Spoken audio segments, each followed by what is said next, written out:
সংগ্রামী ভাই এবং বন্ধুগণ, আর অল্প এই দেশেরই মানুষ বিশ্বের বিভিন্ন জায়গায় গিয়ে সেই দেশের চেহারা বদলিয়ে দিচ্ছে, কিন্তু আফসোস নিজেদের দেশের চেহারাটা আমরা বদলাতে এখনো পারিনি। আজকে আমি আল্লাহ তাআলার বিশেষ শুকরিয়া আদায় করছি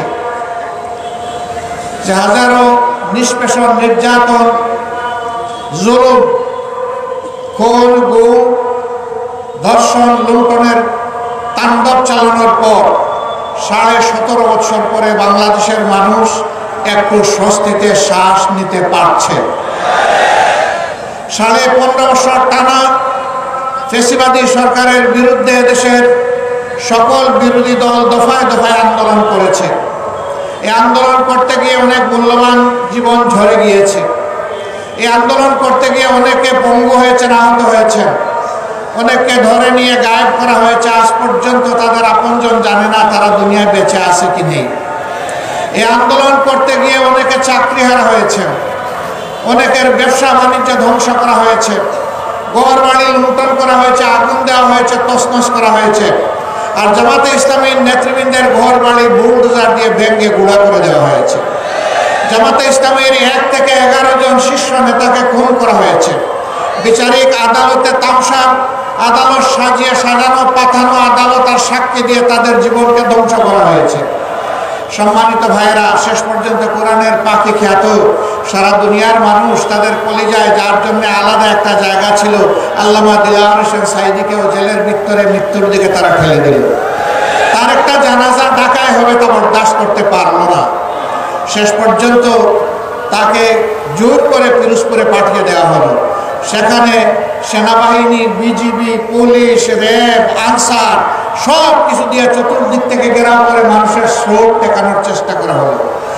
তুমুল বর্ষণমুখর দিনে মানুষের স্রোত কেউ ঠেকাইতে পারেনি। সেখানে লক্ষ মানুষ বৃষ্টির পানির সাথে নিজেদের চোখের পানি দিয়ে তাদের প্রিয় মানুষকে দুনিয়া থেকে বিদায় দিয়েছে। জানাজায় শরীক হয়েছে, তার জন্য কেঁদেছে, আল্লাহর দরবারে মাগফিরাতের দোয়া করেছে, তার মর্যাদা বৃদ্ধির দোয়া করেছে। আল্লাহ যেন তাকে শহীদ হিসাবে কবুল করেন সেই দোয়া করেছে। এই শীর্ষ 11 জন নেতা, তাদের সহকর্মী বৃন্দ এবং অন্যায়ভাবে যাদেরকে এই দেশে হত্যা করা হয়েছে, যারা ঈমান নিয়ে বিদায় নিয়েছেন, আল্লাহর দরবারে দোয়া করি আল্লাহ তাদের সকলকে শহীদ হিসাবে কবুল করুন।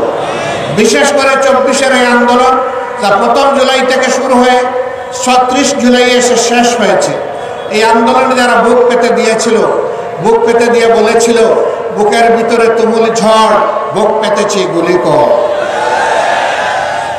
বুক পেতে দাঁড়িয়েছিল খোলা অস্ত্রের মুখে, গুলির মুখে, সংকোচ করেনি জীবন দিতে।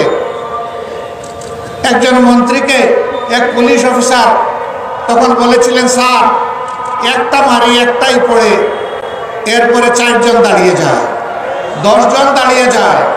এটা সেই দেশ। আলহামদুলিল্লাহ, আমরা গর্বিত। আল্লাহ তাআলা আমাদের বুকে, কুলে, উদরে, মায়েদের পেটে এই ধরনের বীরের জন্ম দিয়েছেন বাংলাদেশে। আলহামদুলিল্লাহ, আমরা আমাদের এই বীর সন্তানদের জন্য গর্বিত। আমাদের অন্তরে তাদের ভালোবাসার একটা বিছানা তৈরি হয়ে গিয়েছে। আমরা তাদেরকে শ্রদ্ধা করি। জাতিকে জালিমের অক্টোপাস থেকে মুক্ত করার জন্য তারা যে উদ্যোগ জীবন বাজি রেখে নিয়েছিল, তার জন্য আমরা তাদের কাছে কৃতজ্ঞ। আমরা দোয়া করি আমাদের এই সন্তানদের মতো আরো সন্তানরা যেন ভবিষ্যতে এই দেশের জন্য দাঁড়িয়ে যায়।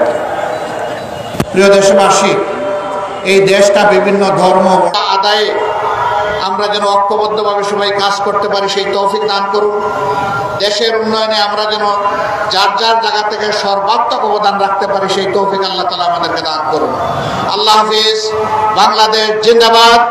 বাংলাদেশ জামাতে ইসলামী জিন্দাবাদ। আসসালামু আলাইকুম ওয়া রাহমাতুল্লাহি ওয়া বারাকাতুহু।